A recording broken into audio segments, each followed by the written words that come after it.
Warning, if you decide to adopt a whole food plant-based diet, just be aware that everyone is going to become like your nutritionist slash your mother. Okay, you guys, so before we jump right into today's video, we just wanted to remind you there are only a couple of days left before the plant-based bundle expires. You'll be getting 90 plus ebooks, courses, and other amazing content from all of your favorite vegan influencers for only $50. And even better, if you purchase the bundle through our specific link in the description below, you'll be entered to win a Vitamix Ascent blender, which is a $600 value. We'll put the link in the description below so you can check out the bundle website and see what kind of amazing content is included. Other than the 3,000 plus recipes, there are also workout and weight loss plans and so much more.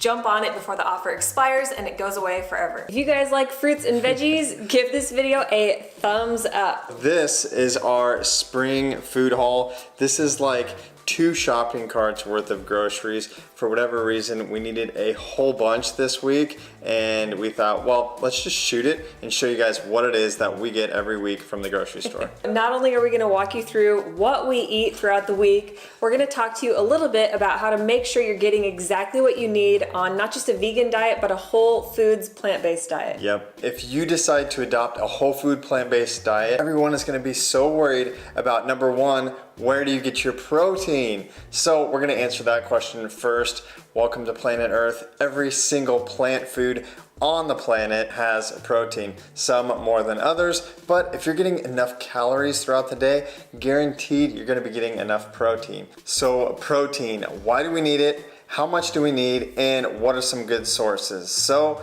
protein, number one, it's like the building block, right? So it builds and repairs not just our muscles, but like pretty much every cell in our body. And how much do we need? Well, the WHO recommends about 0.66 grams per kilogram of body weight. So an average sized person, like a 140-pound person, needs about 50 grams of protein a day. You really only need about 10 to 15%. I usually get at least 20, like I said, without even trying. Some of our favorite sources are like beans, grains, legumes, tofu, like soy is obviously really great for you. Contrary to what we all believe, like man breasts and all of that stuff, it's all like been debunked. So don't be afraid of soy. Eat your beans, eat your grains, and you'll thrive on a plant-based diet. So of these nutrients, protein is actually the only macronutrient that we're gonna focus on. Now we're gonna dive into some vitamins, minerals, and other micronutrients of importance. Number one being iron. First and foremost, because I am 32 weeks pregnant, so iron is of utmost importance if you are pregnant or breastfeeding or if you're a menstruating female, because with all of the blood loss comes iron loss as well. So iron is responsible for hemoglobin production in the body, which is a protein in our red blood cells. It essentially transports oxygen from the lungs to the rest of the body. So if we're low in iron, we could also be low in energy. You may have heard of anemia. It's recommended that you get about 8.7 milligrams, or if you are menstruating, upwards of 14 milligrams a day. So we primarily get our iron from legumes, namely red lentils. We love to throw them into soups and stews. We love to use green lentils for taco meat and pasta sauces, as well as whole grains and beans, nuts and seeds, and even dried fruit. And one other interesting tidbit, if you're trying to increase your iron absorption, pair iron-rich foods with vitamin C-rich foods. So maybe that means you cook up a stir fry with bell peppers and broccoli that are super vitamin C-rich, and you cook up some quinoa to go along with it. The next nutrient we get asked a lot about is calcium. So calcium is responsible for strong bones, nervous system functions, and many other tasks in the body. And we should aim to get about 600 milligrams of calcium a day in our diet. This one is not necessary to supplement either, as long as you are eating a variety of dark green leafy veggies, particularly ones that are low in oxalates. High oxalate green leafies are going to be like spinach and chard, and they're just not as optimal for absorbing calcium, so opt for something like kale instead. And another fun fact is, if you want to optimize your absorption of calcium, pair it with vitamin D rich foods. So that might just mean drinking your green smoothie in the sunshine. Yes, vitamin D is next, and vitamin D is a weird one because it's actually not a vitamin, but a hormone. Vitamin D is like a best friend to calcium and is actually required to absorb the calcium from the gut into the bloodstream. Vitamin D is also super important for healthy, strong bones. So Take your vitamin D in addition to eating your calcium. Where do we get vitamin D though? Well, it's in a whole bunch of plant foods, but the best place is my favorite place, that is the sun, like Erin said. Enjoying a green smoothie in the sunlight, just 10 or 15 minutes a day of sunlight on your forearms or basically anywhere on your body is gonna give you enough vitamin D. That being said, we still supplement because we live in Nebraska, and let's be honest, the sun like never shines here. So we take about 5,000 IUs a day, but your daily recommended value is only about 2,000. So we recommend getting at least that much a day. Next nutrient of importance is our omega-3 fatty acids. So these are responsible for healthy hair, skin, nails, as well as brain and heart function. So what is not to love? These guys are super ridiculously important. So the main source we get our omega-3s from are going to be our seeds and our nuts and even avocados in small amounts, but primarily seeds like flax and chia. Fun fact, just 1 tablespoon of flax or chia seeds a day will give you 100% of your recommended daily dose of omega-3 fatty acids. So grind your flax seeds into a smoothie or make yourself some chia pudding. That being said, the omega-3s in nuts and seeds are short chain fatty acids, and our body converts these into the longer chain, but that can become a more difficult process with aging. So you may want to look into taking a long chain omega-3 supplement, namely EPA and DHA. So you'll want to take about 250 milligrams a day of an algae-derived omega-3. Next up is B12. Now this one is important not just for vegans, but for everyone. B12 is actually a bacteria found in soil and some like natural spring waters. But given our like farming practices as of, I don't know, the last 100 years, there's basically no B12 left in our soil. So we all have to supplement. Again, not just people on a whole food plant-based diet, not just vegans, but everyone should be supplementing with B12. B12 is super important for brain health and nervous system. B12 is also super important for a healthy amount of energy and good mood. Most of the top docs recommend getting 50 micrograms per day. We recommend doing a methylated and sublingual form of B12 for optimal absorption. Does anybody know why B12 is always red? Who knows? Comment if you guys know. Next up is iodine. So iodine is very important for healthy thyroid hormone production. Our thyroid is responsible for our body's metabolism. In other words, how quickly cells are working in our body. So if you're feeling a little sluggish or slow, definitely maybe look into getting your thyroid checked and look into making sure you're getting enough iodine in your diet. Ideally, you'll want to aim for about 150 micrograms a day. And where do you get it on a plant-based diet? There are small amounts in foods like potatoes, but we typically say either iodized salt or our favorite is sea veggies. So in particular, we buy organic Maine Coast Dulse Flakes. If you sprinkle it into or onto a recipe, you can barely taste it. It's got a little bit of a saltiness to it, and it's gonna give you above and beyond what you need as far as iodine goes. Next up is zinc. So you hear a lot about zinc in regards to fighting infections. It's good for growth, and it's also really good for hormones. I know that when I felt like I've had weird hormone issues going on, I've always tried to supplement a little bit with some zinc, and it seems to help, especially also when I feel like I'm catching a cold. I get out my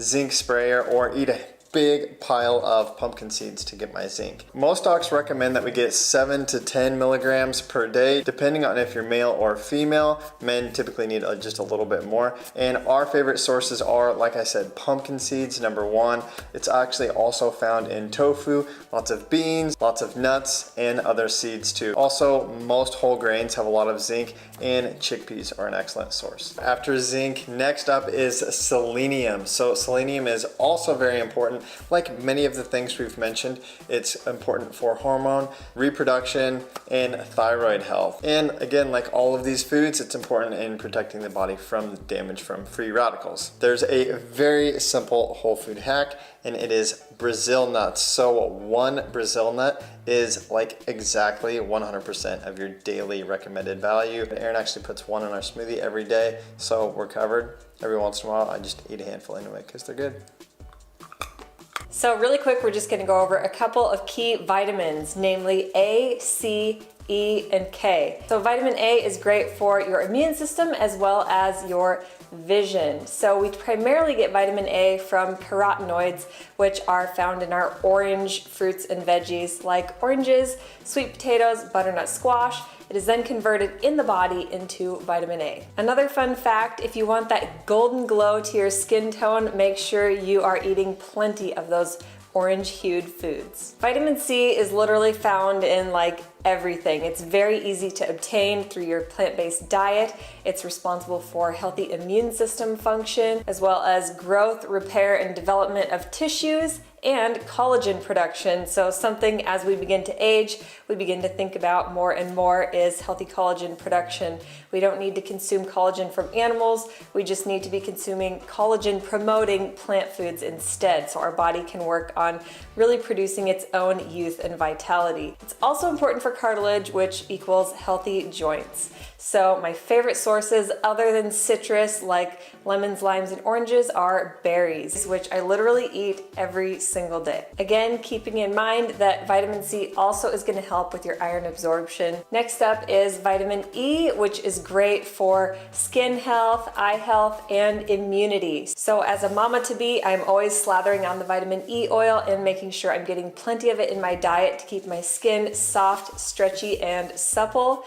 So some great sources would be almonds. I eat a lot of almond butter as well. Other nuts and seeds like sunflower and pumpkin are other great sources. Finally, our last vitamin is vitamin K, which is responsible for blood clotting, healthy bones, and kidney function. It's very easy to find on a plant-based diet, in particular in cruciferous veggies like broccoli, Brussels sprouts, and kale. If you guys feel like this seems all too brainy, like this is going to be a lot of work, we just recommend downloading an app like Chronometer where you simply plug in the foods that you're eating and it tells you what you are and aren't getting. Makes it super, super easy. And all of that being said, the reason we ran you through these nutrients is just to kind of highlight some of our favorite whole food plant ways to obtain these. Yep. So in the perfect world, we honestly probably wouldn't have to supplement if we were living in the tropics, getting our vitamin D from the sunshine, getting our B12 from our own fresh garden-picked veggies and fruits. Yep. But we don't live in a perfect world, and you know, we do have a lot of absorption issues, especially as Americans here with leaky gut and things like that. So it may not hurt to invest in a quality multivitamin that comes from whole food sources, not synthetic sources. Right.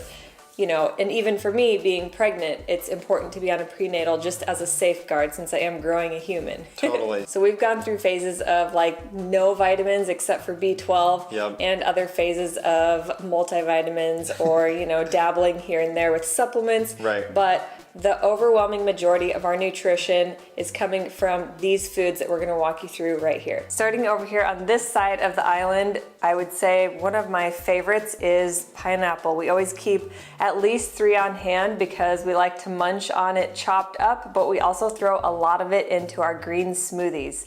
So it's very high in vitamin C. It's also high in bromelain, which is great for fighting inflammation. We've got tons of green leafies. We always stock up on the kale for juices and mostly for smoothies. So curly kale and dino kale. This is probably our favorite and it's the most nutrient dense. You can see it's the darkest. Celery, we either incorporate into juices or I've been putting it in our blueberry green smoothies a lot lately because the sweet and salty combo is to live for. I've been also enjoying sauteing up zucchini and squash with onions and garlic, so we have tons of those. Collards as another option for green smoothies and juices. Bell peppers, super vitamin C rich. We always put them in our rainbow salads. And then we've got both regular yellow potatoes as well as varieties of sweet potatoes. We love the Japanese variety. They have a white flesh inside, and then the garnet yam, which is orange. So moving on, some of our other favorites are Brussels sprouts. Again, we like to throw these in the air fryer and they get really good and crispy.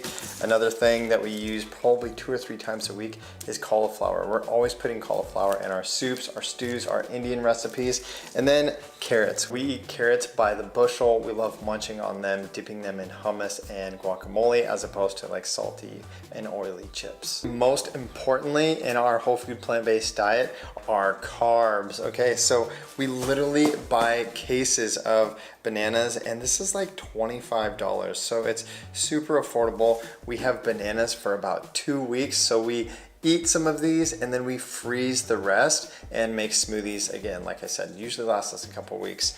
We have all of our beans and our grains over here. So some of our favorites are black beans, chickpeas, red lentils, steel cut oats, quinoa, and we use a lot of cashews for dips and sauces. So we always stock up on both Granny Smith apples for juices and smoothies, as well as Honeycrisp for snacking on. They're actually one of Max's favorites. We always get lemons and limes to squeeze into drinks, to put on our Indian food. Tomatoes, we're always adding into our homemade pasta sauces and curries.